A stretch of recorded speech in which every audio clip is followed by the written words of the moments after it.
हाय, नमस्कार भाऊ बहिणींनो. काय चाललंय? झाला का चहा नाश्ता? आज जरा बसले बघा, काहीतरी असतंय डोक्यात टेन्शन, त्यामुळं जराशी. मग काय चाललंय अजून?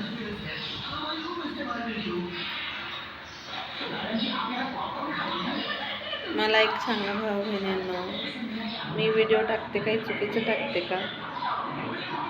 तर मला आमच्या असे नात्यातली माणसं म्हणतात की तू व्हिडिओ टाकत्या, कशाला टाकत्या?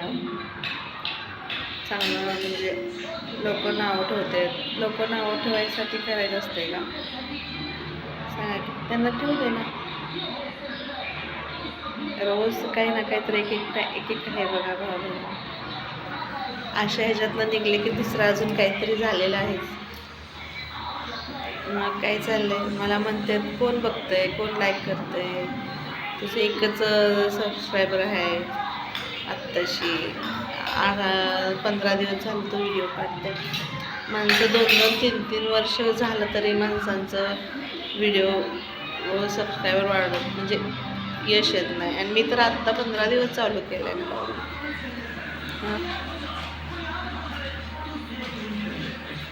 काय म्हणायला लागलेत लोकांना, कसं काय लय असं एकदम हे केल्यागत म्हणजे टॉर्चर केल्यागत करायला लागलं. तरी लक्ष देत नाही. तुमचा सपोर्ट तर सगळ्यांचा आहेच.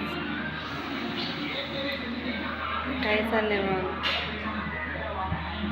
भरपूर टेन्शन आलंय. म्हटलं काय करायचं, सांगा आपल्या भावा बहिणींना असं म्हणते.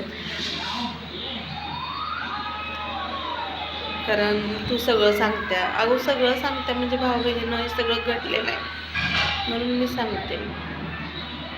आणि त्यावेळेस कुठं गेलती ही सगळी नातेवाईक? मला आता म्हणते हे करू नको, ते करू नको. ज्यावेळेस मी माझ्या 2 मुली घेऊन एकटी होती त्यावेळेस कुठं गेलती? एवढंच विचारायचं त्यांना मला. म्हणून मी तर बघा टाकायचं व्हिडिओ टाकणार. त्यामुळं मला म्हणते तुझ्या व्हिडिओला लाईक येणार नाही, शेअर येणार नाही. मी म्हणलं नाही येऊ दे, मला आवडते मी टाकणार. काय बरोबर आहे ना? मग काय चाललंय अजून?